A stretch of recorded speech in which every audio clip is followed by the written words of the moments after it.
On the review stations, problem number 1 says x equals 4, so you need to draw a vertical line, and that is off of the x-axis. So if I move to the right 4 times and extend that line, put arrows on it, I have a vertical line for x equals 4. For the second example, it is going to be on the y-axis, so go down to -4, draw a horizontal line. Now if I put these two lines together, they will make the point for -4. Next one, draw a vertical line on -3 on the x-axis. And for y equals 6, that is a horizontal line. When I put the two together, they cross and create the point -3, 6.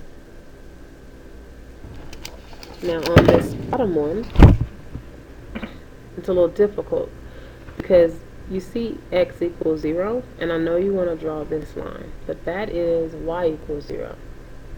So draw this line for x equals 0. X equals 0 is the y-axis, and it is vertical. Y equals -5. You will go down 5, draw your line, and there it is, a horizontal line. Put the two together and create the point 0, -5. Remember, when you're graphing a point, the two lines must be graphed together and intersect to create the point. One other thing, I saw today in groups, somebody put x equals 0 here on the origin and did not draw a vertical line. That is incorrect. Do not put a dot on the origin. X equals 0 is the y-axis, so you will draw a vertical line on top of it. Let's go ahead and look at station 2. On station 2, I am given a scatter plot talking about the number of flags and the cost in dollars. So determine which below is independent and dependent. The cost is on the y-axis. If I draw a D, it sits on the y-axis, so that's dependent. And number of flags is independent. An I hangs from the x-axis. There it is. Now let's move to number 2. As the number of flags increase, the cost in dollars will also increase. Therefore, the cost, which is the dependent variable, depends on the number of flags, which is the independent variable. You could have also said that as the number of flags decrease, the cost in dollars decrease. So it didn't have to say both increase. Remember, decreasing and decreasing, as well as increasing and increasing, are both positive correlations. Now, complete the table below based on the graph. So we have the number of flags, x, and then the total cost in dollars for y. If you look at the points on the scatter plot, and yes, it is a scatter plot, you notice that for 1, the y is 5, so 1, 5. For 2, when I have 2 flags, I have $9 worth of cost. And you continue that pattern going up by 4 to finish your table. So if you were asked this question on the test and it didn't say anything about 1 and 2, nor did it say anything about 3, could you answer 4 and 5 just from looking at this graph? Well, you would need to draw a table first, and that is the point of this station problem 1. 7 would be 29. We've already figured out the pattern, so we know it's $29. So when you read number 5, based on this information, which ordered pair represents an additional point on the graph, well, for 5, it's 21, not 19, so that's not correct. For 8, you got 33, not 34. For 6, we got 25, not 24. So the answer would be 729.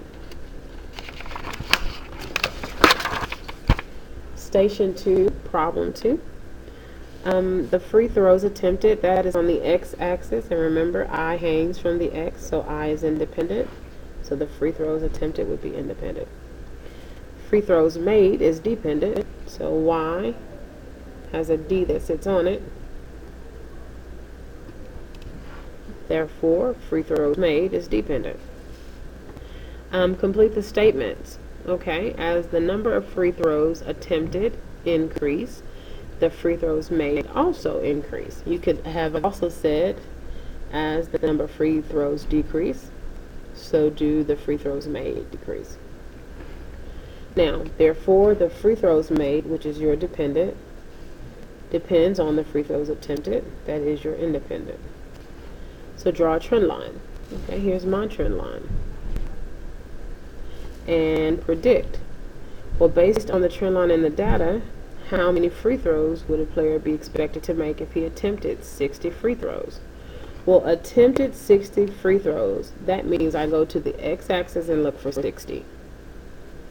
And then I go up and see where my trend line. Now, your trend line is going to be different, so I don't expect you to have 40 as your answer in class.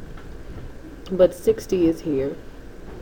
Therefore, I go over to the free throws made and I see that it's at 40. So I have 40 free throws based on my trend line. Your trend line should be different when you come to class next time. Station 2, problem 3.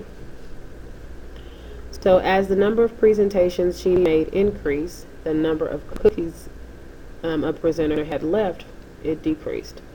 This is a negative correlation. Remember, negative correlations do these two things at the same time. One increases, one decreases.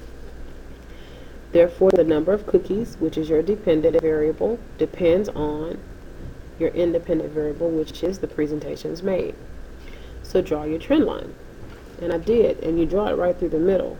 Well, what do you notice?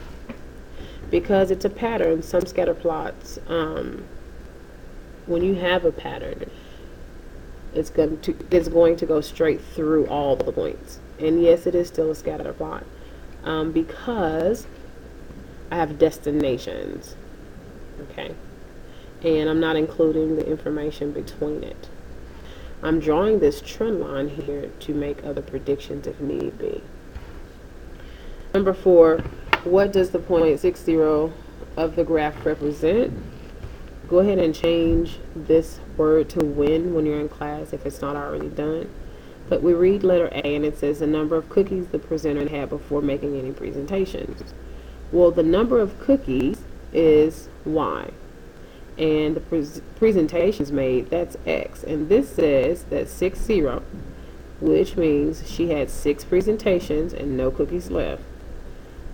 A says it's the number of cookies the presenter had before making any presentations. Well, she made 6 presentations because that's what X stands for, so it cannot be A. And then we look at letter B, the maximum number of cookies the presenter gave away during every presentation. Well, the maximum number of cookies that the presenter gave away was 180. That was the start point. So it's not B. C, it says the number of presentations the presenter made per hour. Well, that is the pattern, and we know that this is not the pattern because it doesn't go down by 6 each time. The maximum number of presentations the presenter made when running out of cookies. Well, the number of cookies left is Y and it's 0. And 6 represents the maximum number of presentations. So 6, 0 would be D. Number 5. What does the point 180 of the graph represent? Well, if 0 represents the presentation and 180 represents the cookies, how many presentations did this person make? They have had 0 presentations. And how many cookies? 180. So when you read answer choice A, the number of cookies the presenter had before making any presentations, that's the answer.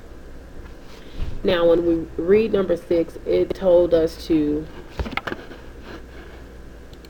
compare 4 and 5. What's the difference? Well, this is after all the presentations and no cookies left. And this one was no presentations and 180 cookies left. So you had 6 presentations, no cookies left. Haven't done any presentations, you have 180 cookies left. Kind of like a before and an after. Now let's look at station 3, which takes a little time to do. The first thing it wants to know is it a function? Well, if you draw a vertical line here, it is a function so far. But there, it's not a function because the x value repeats, so that's why I have not a function. And my reason is that x value repeated here, the 2 did. For this one, the x values do not repeat. It is a function. For number 3, the negative 3's repeat, so it is not a function. For number 4, when I draw vertical lines through each one, I notice that it only hits the scatter plot once, so yes, it is a function. And it's because the x values did not repeat. So let me write that in. X values did not repeat. And so on number 5, do my x values repeat here? Well, 3 goes to 9, it goes to 4 and to 6. So I notice here that my x values repeat, so this is not a function. And then I look at number 6, and all of my x values are different. It doesn't matter about the y values, which are 5. So this is a function because the x values did not repeat. So now it wants us to find the domain and the range. Well, the domain is just the input and the range is the output. In other words, domain is x, range is y. So for the domain, you just go in and put the values for the x values. The range, you put the y values. You notice I only wrote 1, 5 instead of 2 because it doesn't matter. I can still write 1. On here, for this one, make sure you write out the points if you have to. If not, independent represents domain values. So 3 and 9 are the x values. Here, 2, 4, and 6, 2, 4, and 6, that would be your range. Okay. And then here, let's talk about the domain and range on number 4. Well, you notice I had to find the points first, the coordinates. And so this one here would be 1, 2, 3, 1, 2, 3, 4. So that's 3, 4. And now I write all of the x values, 4, 3, 0, negative 3, negative 4, negative 2 here. And then the y values here, 2, 0, negative 3, negative 2, 0, 3, and 4. They're all here for the range. It looked like I left off the 4. 2, 0, negative 3, negative 2, 3, and this is negative 3. This right here should be a 4. Sorry. 0. I think I got them all. And then I left out 3. Okay. And now they're all there.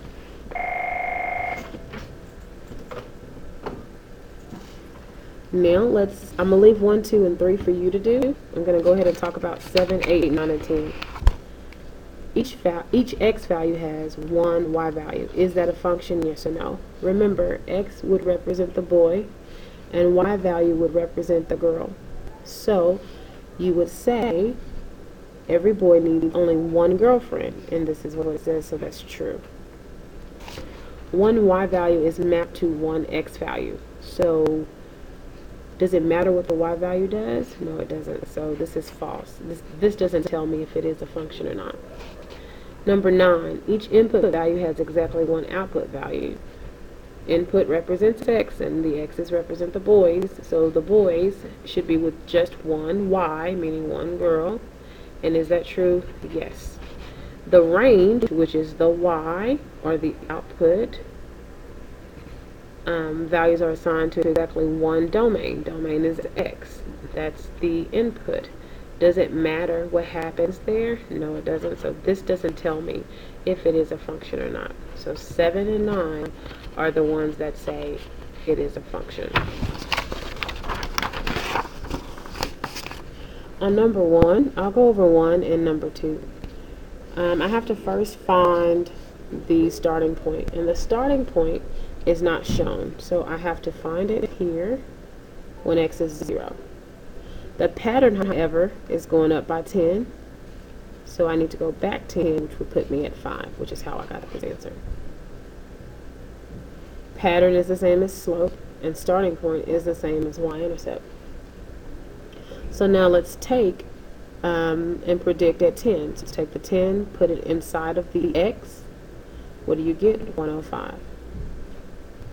Moving on down. So 105 goes in that box. The pattern for this one is different. It's going down by 4. Okay? And so it should start at 0, which it doesn't. At this point it starts at 1, so we have to find it.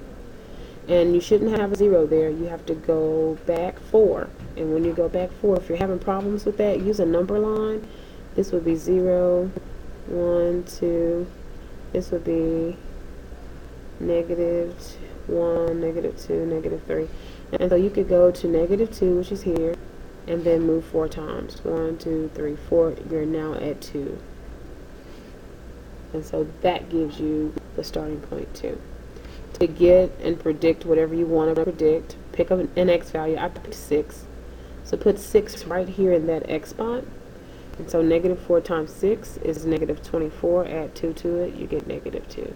And I can check my work, because if I count from negative 18 to negative 22 using a pattern of 4, that's 19, 20, 21, 22, and I'm there. Finding the pattern is the same as finding, of course, the slope. And finding the starting point is the same as finding the y-intercept. How do I know that? It's listed right there. What do you do to find the starting point? I'm going to leave that for you to do. 8, 9, and 10 on your own. Last but not least, let's talk about breaking the word problem down. Number 1, a train travels at a constant speed of 75 miles per hour. And I know you're wondering, where's the second number? Well, since 75 miles is by per, which means to multiply, and that is the only number given, we do not have a starting point in 0. Remember, the word after per is always your independent variable. So, hours would be independent. The dependent variable is always the total something. So what is this question talking about? Well, if we're going to do 75 miles per hour, and let's say I've done this, I've been on the train, and the train's been traveling 2 hours. You're going to have 150 what? Miles. So it's the total miles. Now, y and x are going to be redundant, because when I say y, I'm talking about that. But y is also dependent because it sits on the y-axis. So it's dependent, and what did we say the dependent variable was? The total miles. That means that letter right there represents the total miles, just as the dependent variable is total miles. But remember, the dependent variable is also the y. The x stands for the number of hours. How do we know that? The x is independent. And what did we discover for independent? The number of hours. The pattern is going to be 75. But what does 75 represent? The constant speed that the train is traveling each. I said that wrong. Let's start over. So that I don't have to make another video because I don't want to. The pattern, what does it mean? It is the constant speed that the train is traveling per hour. That's the number of miles. So you can do speed per hour. You could say the constant speed per hour. You could say how many miles per hour.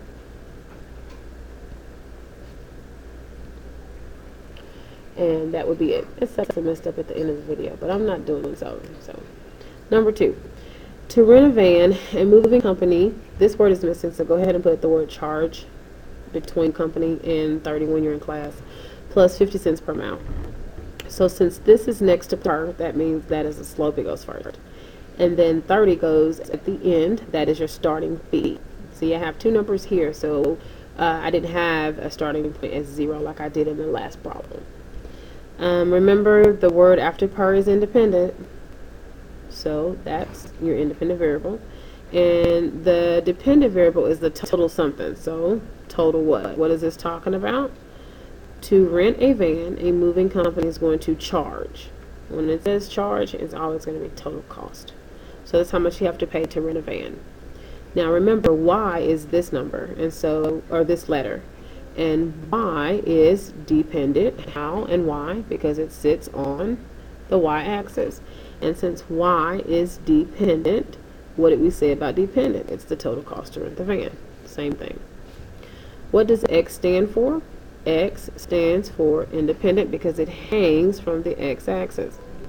And if X is independent, what did we say about independent? It was the number of miles. So there you go. The pattern is 50 cents. And then let's talk about what that means. Okay, what does it say right here? It's how much it costs per mile. So there you go, the cost per mile. I'm going to leave 3, 4, 5, and 6 for you to figure out in class. Good luck.